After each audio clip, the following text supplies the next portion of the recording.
A refugees documentation campaign has been launched in Kenya and neighbouring Uganda, with the primary objective being to address accessibility of documentation for refugees and asylum seekers in the two countries.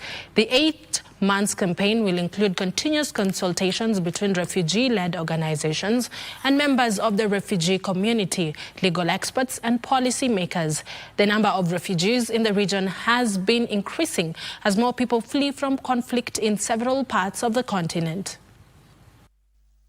Increased conflict in several countries in Africa has seen the number of refugees and asylum seekers in the region escalate, with Kenya hosting about 800,000 refugees in Kakuma and Dadaab camps.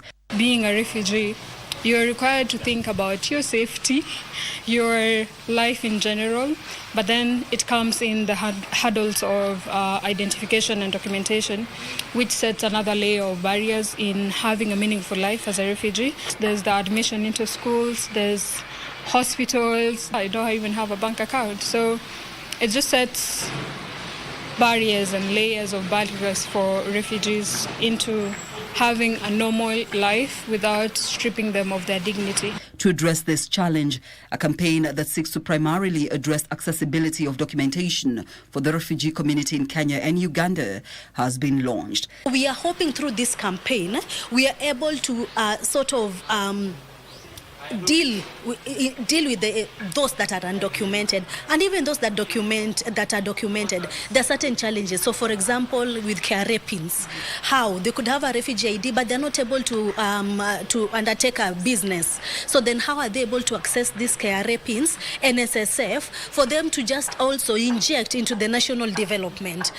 The 8 months campaign will bring to the table refugees-led organizations, legal experts and policymakers. There are a number of issues, some of them that will relate to the legal and policy reform that needs to be undertaken. I mean, thinking about Kenya with Shirika Plan, a government-led initiative to transform the camps into settlement. How can the legal reforms within that process also recognize that refugees continues to face documentation challenges? For Gilbert Asukulu, a refugee living in Kenya, however, more deliberate action must be taken to ensure recommendations that come from this 8-month consultations and campaign are implemented to give the refugee community in Kenya a chance to not only seek services but contribute economically. I've tried to kind of ask myself, why have we been engaging in this kind of campaign for so very long, and then little has been done.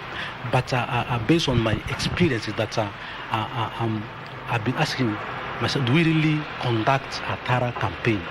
According to Irene Shundu, the Securing Documentation campaign will inform solutions and recommendations to systemic issues that have bedeviled the refugee community for decades in both Kenya and Uganda. Caroline Kamau, 4EZ Friday.